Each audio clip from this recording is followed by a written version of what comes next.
জি আপনা। জি স্যার, আসসালামু আলাইকুম। ওয়ালাইকুম আসসালাম, কি অবস্থা, ভালো আছো? জি স্যার, আলহামদুলিল্লাহ। আপনি ভালো আছেন? এই তো আলহামদুলিল্লাহ। তো চিনছো আমারে?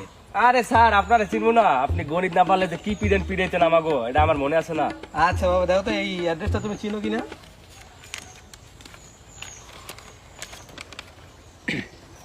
ও স্যার, এই অ্যাড্রেসে যাইবেন?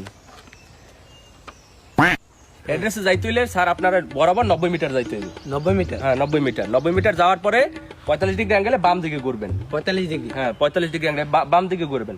বাম দিকে ঘোরার পরে তারপরে একটা পাশে পুকুর আছে, পুকুরের পাশে একটা গলি আছে। ওইটা যে কত মিটার যাইতে ওইটা আমার জানা নাই, ঠিক আছে? তো ধরে নেন এক্স মিটার। ওইটা এক্স মিটার যাওয়ার পরে ডান দিকে বরাবর আবার ওয়াই মিটার ঘুরবেন। ডান দিকে? হ্যাঁ, ওয়াই মিটার ঘুরে তারপর আবার পিছনের দিকে আসবেন জেড মিটার, ঠিক আছে? তো জেড মিটার যাওয়ার পর একটা ত্রিভুজ আকৃতি হয়ে গেল না? এই ত্রিভুজ আকৃতিটারে একটা পিথাগোরাসের সূত্র অ্যাপ্লাই করবেন, ঠিক আছে? এই সূত্র অ্যাপ্লাই করার পরে আপনি এক্স এর মান বার করবেন। এক্স এর যে মানটা বাইরে আছে না, ওই মানটার অর্ধেক বরাবর সামনে আগাইবেন। সামনে আগানোর পরে আবার 90 ডিগ্রি অ্যাঙ্গেলে ঘুরবেন। 90 ডিগ্রি অ্যাঙ্গেলে ঘুরে আবার বরাবর যাইবেন। সামনে একটা দেখবেন গলি আছে, ওই গলিটার নাম কি আমার সঠিক জানা নাই, ধরে নেন এ। তো ওই এইটারে আবার এ প্লাস বি হোল স্কয়ার সূত্র অ্যাপ্লাই করবেন।